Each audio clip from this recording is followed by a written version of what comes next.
One. We are up. Hi guys, welcome to another episode of the Geohabari podcast. I'm your host, Yariwo Kitio, and I'm pretty excited about this new episode.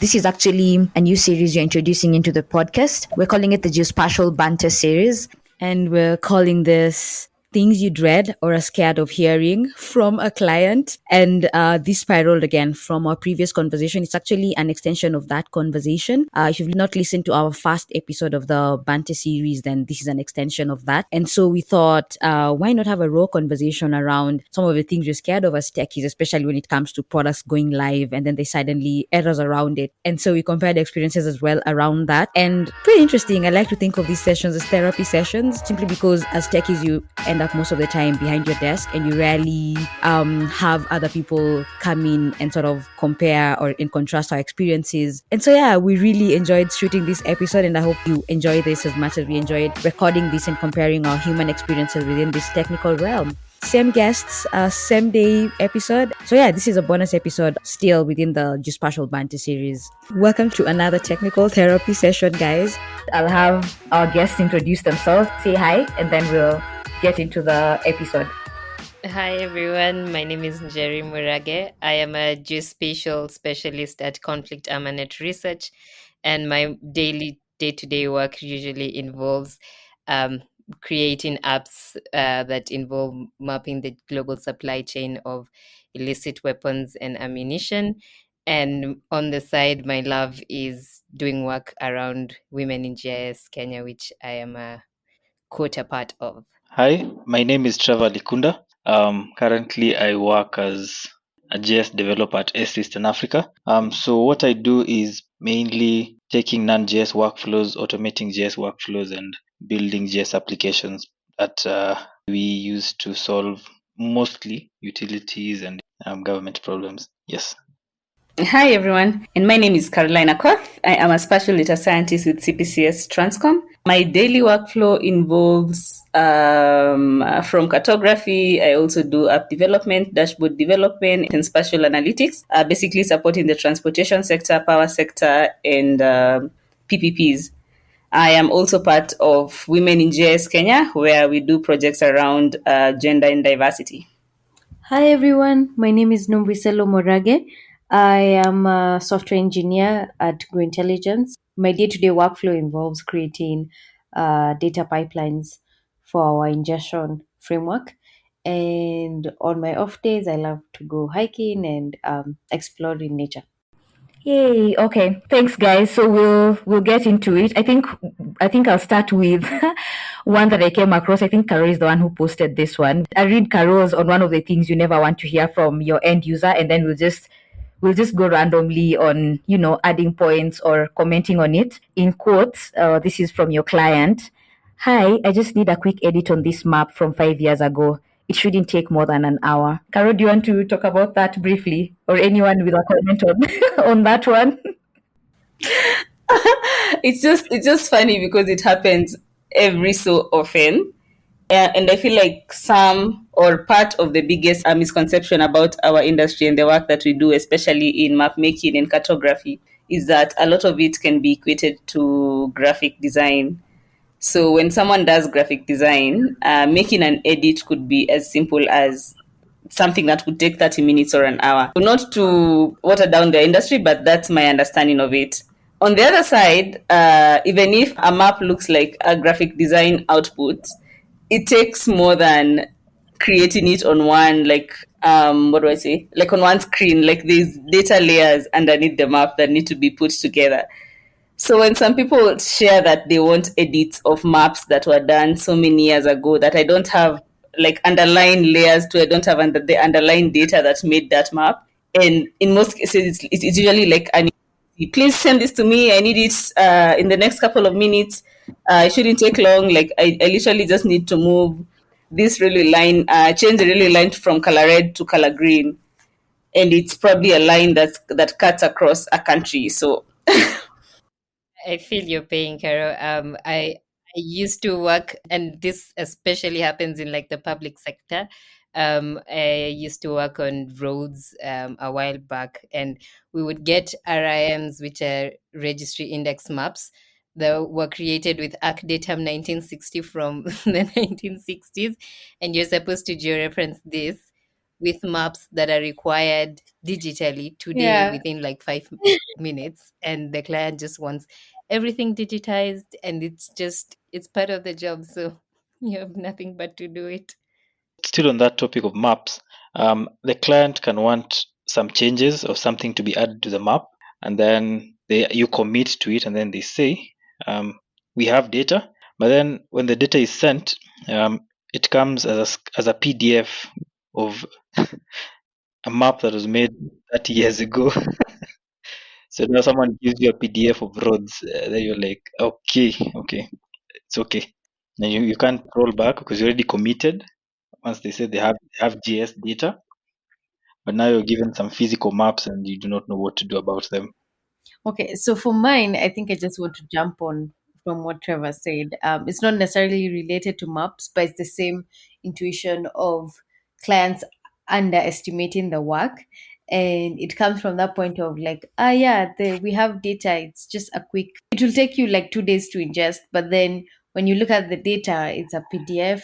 Like it would be a lot of work to scrape that data, and or like you'd have like CSVs that are like totally off, and the formatting and encoding is off, so like it's not the same framework you'd use to scrape that data, and most people assume it's just a quick script, like you've been doing this for a while. When Caro had mentioned that, and now that Nombu, you've also mentioned about the maps and the data sets, I'm not a cartographer. I make decent maps, but it takes a lot of time creating these maps. But you've created this perfect map, you've edited it, like it looks really good. And then when you send it to the client, actually the feedback you get, like you have to it's like they're asking for a whole other map. You feel like you actually got the requirements. But then after you've created, it's like, hi, do you mind changing this color? Do you mind using a circle instead of this point? Do you mind changing the label and the font to this and this? Yeah, I mean, totally me. I want to explain, like, for example, I think people in the industry that is not necessarily geospatial related will tend to think that these edits are simple, and they will just be like for example, I made flow maps, and guys came back to me and were like, I don't want straight lines, I want curved lines. And I'm thinking this is in relation to the underlying georeferencing that I've used.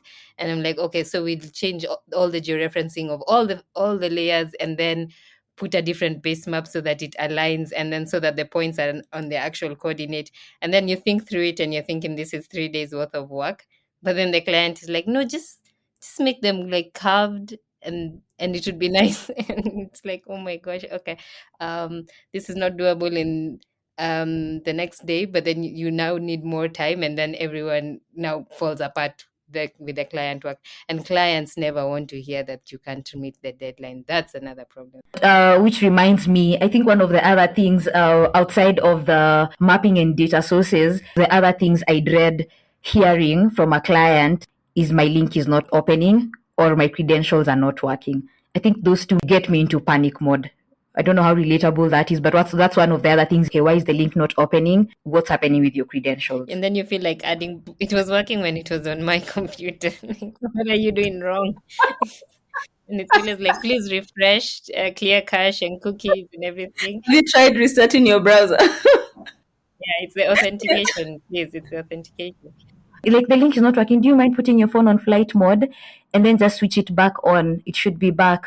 So that's my other hack that I do. Yeah, I mean, I think like 90% of the time, refreshing, restarting will solve all the problems, obviously. I mean, it's just like any other software. I feel like, and I'm pretty sure most of you know this software, the biggest scare for me is not just that the link is not working, it's when the dashboard or app or map is there, but then you see data source error. That's when my heart sinks. It's like, oh my Oh God, my god. the database or it's the data services. I am not too sure what I've done wrong. That happens, and the worst bit is you probably loaded so many layers on the dashboard, so you can't even go back and identify exactly which one has the problem. So you have to work through each and every service layer to find out what's happening here. Yeah. And then you find out that you probably just stopped the services and you forgot to turn them on. You forgot to share to all. Oh yeah, you forgot to share to all. And you spent the whole day trying to figure out why this specific layer is working. And then again, not to become the devil's advocate, but are there those instances where the client asks for something? Probably you have a deadline at, say, at 8 a.m., but you're not done. So you share a link as you're still working on it. So when they ask, the link is not working, you're like, oh, just try restarting your machine and then give it some time while you're finishing. So by the time the machine is up, because you know probably they have a very slow machine, you have 5 to 10 minutes, and then it's up, and you're like, yeah, so check it again, and you're done. And then you drop the mic and leave. Oh, it always works. That's important for the rest of us to be using this trick so that you can give yourself time. Think I'll Yeah. put that down under my tips on some of these errors that I get. I think the other thing I've just remembered when we're now talking of like dashboards and services, have you guys been in this scenario where you've created the dashboard, you've created the maps, you've created automation scripts, and everything is working? It's like from an Excel sheet, there's like a Python script, then all of it goes to like a dashboard. So you've presented and you've shown them how it works. And then there's just one person who goes ahead and asks, hi, can this be opened on Excel and PDF? It's like I've given you a Lamborghini and you're insisting to ride your bike. Like then why did I go through this entire workflow? I don't know if you guys have had that as well. That's literally my job. It's usually, can you send me a download of that chart? And it's literally a bar chart. They want to download a bar chart.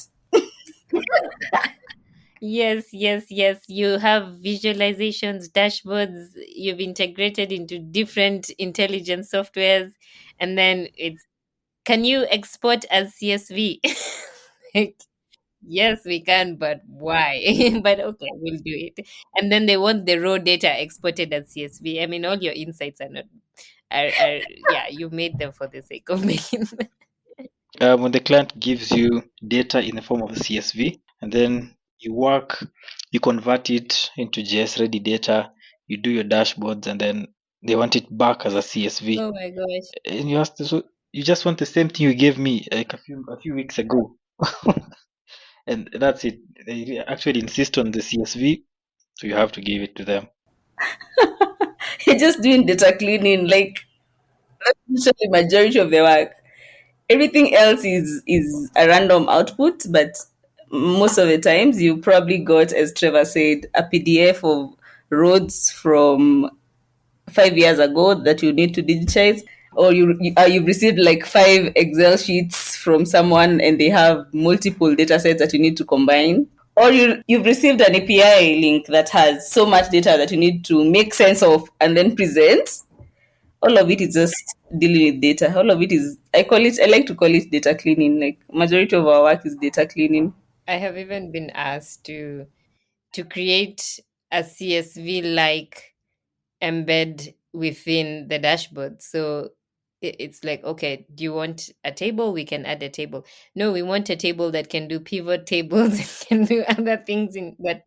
Okay, then why don't you just use Excel? Because why That's fine. the life? But I just realized going like just with this conversation, something that's very apparent in the geospatial industry is that you get in believing you're a geospatial analyst, developer, tech person, and then you realize you're just doing data wrangling for like 90% of the time. Yeah. I call myself the data janitor because that's all I ever do. Let me note that one down. That's funny. I think the one thing that I never want to hear from my clients, but I always hear it, is that the client said, you tell them something, and then they tell you, but I saw a video of this. No, okay, but the video is different. Or, the salesperson told them something, but you've never even heard of that. But now they're demanding for it to be done. The disconnect between what you're promising against what's actually doable or possible with what the salesperson actually promised. Or like, I mean, the worst thing in our industry is because we deal with data. The client comes with data that is absolutely doesn't make sense. It's incomplete. It's everything about data quality wrong. And then they show you a screenshot of what they want, and you know that their data can absolutely not give you these graphs and these beautiful chloropeth maps and everything, but then that's what they want from their data. It's yeah, it's That thing for you, the map I create or anything I create is as good as the data you give me. So if your data is not as good, I really can't do much. yes. I don't know if I think we've exhausted that. Do you leave anything out? Nombu, Karo, Jerry, Trevor? Can we wrap it up? Thank you so much, guys, for listening in. Thank you for being part of our experimental project, which is the Geospatial Banter series. When we were starting it out, the idea was basically for us to have fun, laugh, and learn things. We've loved the reception, and we'll definitely make this a thing. We're also constantly looking for guests and speakers to host. Please reach out to us. Just a simple hey across any of our social media pages, LinkedIn, on X, on Instagram. We're active across all. We would love to highlight the impactful work that's happening across the continent, and we're more than happy to pick the conversation from just a simple hey. As well, until next time, be safe. Bye.